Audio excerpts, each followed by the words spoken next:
Aloha. Today I want to talk to you about how to improve your property after a storm. So here in Hawaii, we just had a storm a few days ago. It was a pretty good one, really windy, had some trees fall down, had some vines fall down, had a bunch of leaves, twigs, a bunch of material. So a lot of times what people will do is when there's debris or leaves or there's a storm and stuff falls down on their property is they'll load it all up, put it in a trailer and take it to the dump to dispose of it. Now, I don't recommend to ever do that. I don't recommend to take plants off your property, plant material, ever off your property, because plants are condensing minerals and nutrients from the soil. They're condensing nutrients from the sun. And whenever you take and remove plants from your property, you're taking nutrients from the soil. You're taking, fertility from your soil. So if you keep doing that again and again, you're gonna have less and less nutrients and fertility over time. So instead, I always recommend to put all of your plant material back into your property. So we just had a storm a few days ago. We had some trees fall down, vines, material, all kinds of stuff. So I'm going to show you how I improve my property after a storm, how I put those nutrients back into the soil. Yeah, it's pretty simple. You can do a lot of different things. Some people would chip it. Sometimes I chip everything up, put it around plants. But most of the time I don't, because it's just easier to do what I usually do.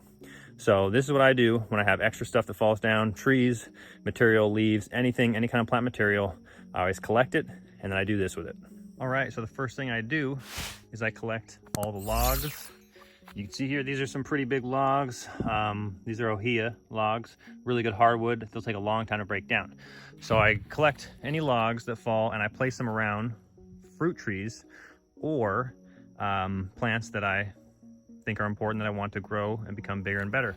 So this here is a large Rollinia tree, and it is flowering, but I haven't got any fruit off it yet. So I placed logs on each side, large ones, and then I put all the material in the middle. The other reason I like to do these logs around all my fruit trees and plants is because I have a lot of chickens. And the chickens will just come in and dig everything up, and I'll put mulch, compost in here, and the chickens will just scratch it all off onto the ground. So this really helps keep everything by the tree. And then as you can see here, there's a bunch of little vines. There's some Hawaiian baby wood rose, there's logs, and I put compost in here and all kinds of other stuff.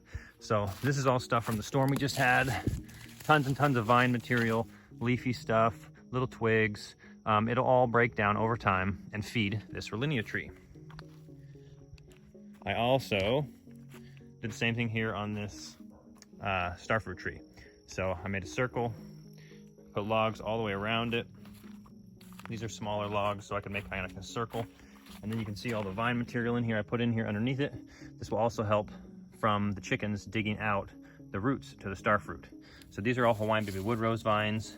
I had a big Ohia tree that was completely covered in these and that fell down in the storm. And these grow really, really quick. So this isn't even that old of a vine, but it was a lot of material. As you can see, I put some on the Rollinia. I put a bunch here under the starfruit. There is a bunch of logs and stuff here on the banana trees. And the starfruit is actually flowering.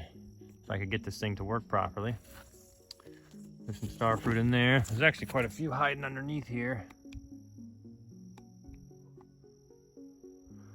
Starfruit.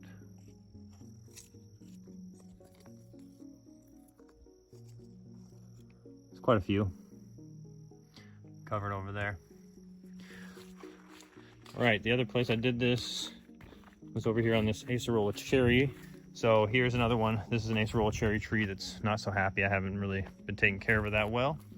I got logs stacked on all four corners. And then tons and tons of the vines as well. This will keep the chickens out. It'll break down over time, and it's not like a fast nutrient thing that just goes immediately into the soil. This is going to break down over time for the next year or so. The logs are going to take years to break down, so it'll continually add more nutrients into the soil. Do the same thing over here in my lilaquay area. This is passion fruit, so I've got vines going up these trees. I've got logs all the way around in a circle, and then I got some of the vines and stuff as well. And we got some lilaquois hanging out up there.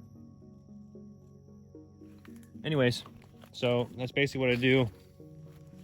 I put material around all the plants and trees that are important.